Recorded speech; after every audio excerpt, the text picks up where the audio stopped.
Heart attack மாதிரி வந்துருச்சு. அதில் தான் அம்மாவுக்கு இப்படி ஆனது.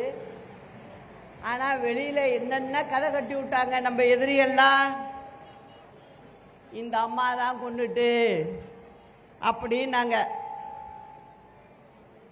இதெல்லாம் யாராவது நம்புவாங்களா? நீ அரசியலுக்காக நீங்கள் செஞ்சீங்கன்னா அது எப்படி உண்மையாகும்? அது எல்லாத்தையும் நம்ம பார்த்தோம். திரும்ப என்ன ஆகுது? அம்மா மறைஞ்சதும் அன்னைக்கு ராத்திரி நம்ம மந்திரிகள்லாம் வராங்க. என்ன சொல்கிறாங்க? சின்னம்மா நீங்கள் முதல்வர் ஆகிங்க. அப்படி தான் எல்லாரும் சொன்னது. எல்லா எம்எல்ஏக்களும் சொன்னது. இது எல்லாமே அந்த தனியார் ஆஸ்பத்திரியில் நடக்குது. நான் என்ன தெரியுமா சொல்கிறேன்? நான் ஒரு அரசியல்வாதிகிட்ட பழகினா மாதிரி நான் பழகவே இல்லை. என்னோட சொந்த உடன் பிறந்த அக்காவா நினைச்சிட்டேன். அதனால நான் என்ன சொல்றேன், அக்கா இறந்து இப்படி இருக்கு. இப்ப நான் போய் முதலமைச்சரா நான் பதவி வைக்க முடியாது. அவங்களுக்கு செய்ய வேண்டிய காரியத்தை அவங்க முறைப்படி நான் வீட்டில் செய்ய வேண்டியது இருக்கு. அதனால வேணாம். முன்ன இருந்த மாதிரியே பன்னீர்செல்வம் இருக்கட்டும், மற்ற அமைச்சர்கள்லாம் அப்படியே இருக்கட்டும். இடையில செங்கோட்டையனை எடுத்திருந்தாங்க. அதனால அதை மட்டும் சொன்னேன். செங்கோட்டையனை நம்ம சேர்த்துக்கணும் அப்படின்லாம் சொல்லிட்டு இருந்தேன். இப்போ இருக்கிறவங்க முதல்ல பதவி ஏற்றுருங்கன்னு சொல்லி நைட்டே போய் ராத்திரியே போய் பதவி ஏற்கிறாங்க. இதான் நடந்துச்சு. ஒரு வாரம் 10 நாள் ஆச்சு. பன்னீர்செல்வத்து மேலே ஒன்றும் குறை இல்லை. அவர் ஒழுங்காக தான் அவர் போயிட்டு இருந்தார். ஆனால் சுற்றி இப்போ இருக்கிற கும்பல் இருக்குல்ல, அங்கே அதெல்லாம் என்ன பண்ணுது? எங்க வாரம் கூட ஆகல. என்ன சொல்றாங்க? போயஸ் கடை வீட்டுக்கு அம்மா அவர் போக்கு சரியில்லை. என்னையா போக்கு சரியில்லை? அவர் நல்லா தானேயா பண்ணிட்டு இருக்காரு அப்படின்னு நான் சொல்றேன். இல்லைம்மா சரியில்லைம்மா, நீங்க இப்ப கட்சிக்கு பொதுச் செயலாளர் ஆகணும், நீங்களே முதலமைச்சர் ஆகணும் அப்படிங்கிற மாதிரி ஒரு கோரிக்கையை கொண்டாந்து காலையில் 6 மணிக்கு வருவாங்க. திருப்பி பார்த்தீங்கன்னா மத்தியானம் 3 மணிக்கு வருவாங்க. திருப்பி சாயந்தரம் வருவாங்க. இதை நான் வெளியில் சொல்லலை. அப்போ எனக்கு நீங்கள் இருந்தால் தான் சரியாக வரும். அத்தனை பேரும் சேர்ந்துக்கிட்டு நீங்கள் இருந்தால் தான் சரியாக வரும், நீங்கள் இருந்தால் சரியாக வரும், இவர் இருந்தால் சரியாக வராது அப்படிங்கிறாங்க. பொதுச் செயலாளர் நீங்கள் ஆகணும். இல்லைப்பா, நீங்கள் உங்களுக்குள்ளே ஒருத்தங்க இருங்க, நல்லபடியாக நடத்துங்க. அப்படித்தான் நான் ஆரம்பத்திலேயே சொன்னேன். எனக்கு அம்மா இறந்த துக்கம் என்னால் மறக்க முடியல. நீங்கள் நடத்துங்கப்பா அப்படின்னு சொல்கிறேன். இல்லைம்மா நீங்கள் வந்தாகணுங்கிறாங்க. சரின்னு சொல்லி அதுக்கப்புறம்தான் அவங்களே என்னை தொந்தரவு பண்ணி பொதுக்குழுவை கூட்டி அங்கே என்னை பொதுச் செயலாளராக நியமனம் பண்ணி வீட்டில் கொண்டாந்து கொடுத்து என்ன ஆஃபீஸுக்கு அழைச்சிட்டு போகிறாங்க. இதுதான் நடந்துச்சு. அதுக்கப்புறம் நான் என்ன பண்ணேன், நாங்கள்லாம் வேலை செய்கிற ஆள். அதனால் என்ன பண்ணேன், பேச்சாளர்கள் எல்லாம் மாவட்ட வாரியாக வர சொல்லி எல்லாரையும் பார்க்குறேன். நான் 2-3 நாள்லேயே எல்லாரையும் பார்த்து பேசிக்கிட்டு இருக்கிறேன். மாவட்ட அமைப்புகளை கூப்பிட்டு காலையில் ஒரு மாவட்டம், மத்தியானம் ஒரு மாவட்டம்னு பார்க்க ஆரம்பிச்சிட்டேன். இது மாதிரி நடந்துக்கிட்டு இருக்கு. திருப்பி அதே குறை அவர் மேலே. அவரையும் கூப்பிட்டேன் ஒரு நாள்.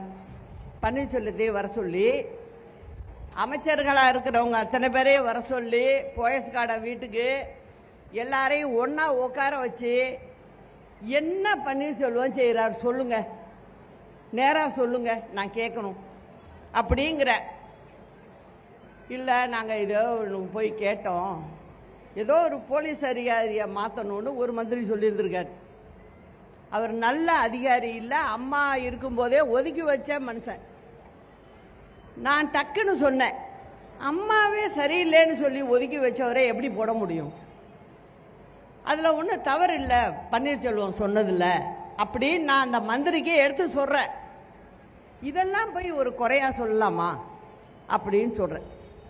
அம்மாட்ட ஒரு பழக்கம், போலீஸ் டிபார்ட்மெண்ட்டில் கட்சிக்காரவங்க தலையீடு இருக்கக்கூடாது, அப்படி தான் நடத்துனாங்க.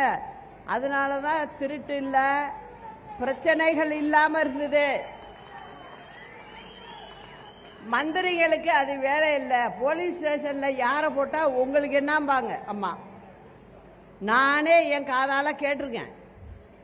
அதனால நல்ல அதிகாரிகளை தான் போடணுன்றுவாங்க. இப்போ அம்மா இல்லை என்னன்னா அவங்கவுங்க சீட்டை கொடுத்து போடுன்னு இருக்காங்க. அவர் என்ன சொல்லியிருக்காரு, இல்லை அது அம்மா சொன்னது, அது அப்படியே தான் போகணுன்னு இருக்காரு. அவர் மேலே அதில் தப்பு இல்லை. நானாக இருந்தாலும் அதை தான் செய்வேன். இப்படி ஆச்சு. அவர் ரொம்ப நெருக்கடி கொடுக்க ஆரம்பிச்சிட்டாங்க அவருக்கு. அவராலையும் வெளில சொல்ல முடியலை. அதுக்கப்புறம் பார்த்தேன், இதை எப்படியோ விட்டுட்டு போனால் பிரச்சனை பெருசாகும் அப்படின்னு சொல்லி அதுக்கு பிறகுதான் நான் ஆகிறேங்கிற முடிவுக்கு வந்தேன். இல்லைன்னா நான் வந்திருக்க மாட்டேன். பொதுச் செயலாளராக இருந்து நான் கச்சை பார்த்துக்கிட்டு இருந்திருப்பேன். ஆனால் இந்த பிரச்சனை உள்ளுக்குள்ள புகஞ்சதுனால இதை தடுக்கிறதுக்கு ஒரு வழி இதுதான் அப்படின்னு முடிவு பண்ணி தான் நான் ஒத்துக்கிட்டேன். அதுக்குள்ள பன்னீர்செல்வத்துக்கு என்ன ஆச்சோ தெரியல. அவருக்கே தெரியும், எல்லாரையும் வச்சு ஒன்னா வச்சு தான் பேசுறேன். என்ன ஆயிடுச்சு, திடீர்னு போய் அம்மா சமாதியில் போய் உட்காந்துட்டார். போய் உட்காந்து தர்ம உத்தரவுட்டார். அது யாரோ சொல்லியிருக்காங்க, எல்லாருக்கும் புரியும். ஏதோ கேட்டு அவர் ஏதோ பண்ணிட்டாரு. கடைசியில் அதே இன்னை வரைக்கும் அவருக்கு சிக்கலாயிடுச்சு. அது வேற. ஸோ அதனால இந்த மாதிரி ஆணிச்சு பிரச்சனை. அதுக்கப்புறம் எங்கள் கேஸ் முடிச்சு நாங்களே மறந்துட்டோம். தீர்ப்புக்கு வெயிட் பண்ணுறோம். 1 வருஷத்துக்கு மேலே இருக்கு. திடீர்னு பார்த்தீங்கன்னா நான் போய் லெட்டர் கொடுத்துட்டேனா முதலமைச்சர்னு, கவர்னர் ஆளே இல்லை, வெளில போயிட்டாரு. அதுக்கப்புறம் என்ன பண்ணோம், அதுக்குள்ள தீர்ப்பு வருது, சீக்கிரமா வருது, 4 ஆண்டு சிறை தண்டனை அப்படின்னு வருது. நான் அதுக்கெல்லாம் பயப்படல. நான் அதுக்கு பயப்படல. என்னோட கவனம் பூரா என்ன இருந்தது, கவர்மெண்ட்டை கலைக்க விட்டுறக்கூடாது, நம்ம கவர்மெண்ட்டை உட்கார வச்சுட்டு போகணும். அந்த பொறுப்பு அதிகமாயிடுச்சு எனக்கு. அதனால என்ன பண்ண, தீர்ப்பு வந்தது, 1 வாரம் டைம் கொடுக்க சொல்லு, எனக்கு இங்கே வேலையெல்லாம் இருக்கு, முடிச்சுட்டு வரணும்னு. அங்கே டெல்லியில் உள்ள ஜட்ஜி என்ன சொல்லிட்டாரு, கொடுக்க முடியாது, நாளைக்கு சாயந்தரம் 6 மணிக்கு பெங்களூர் ஜெயிலுக்கு போயாகணும் அப்படின்னு சொல்லிட்டாரு. உடனே என்ன பண்ணுறேன், உடனே எம்எல்ஏக்களை கூட்டி உட்கார வச்சு நான் பேச வேண்டியதெல்லாம் சொல்லி, இப்போ இருக்கிறார் இல்லையா, இவரை முதலமைச்சராக தேர்ந்தெடுத்தோம். நான் பேரை சொல்ல கூட விரும்பல, எனக்கு வரமாட்டேங்குது.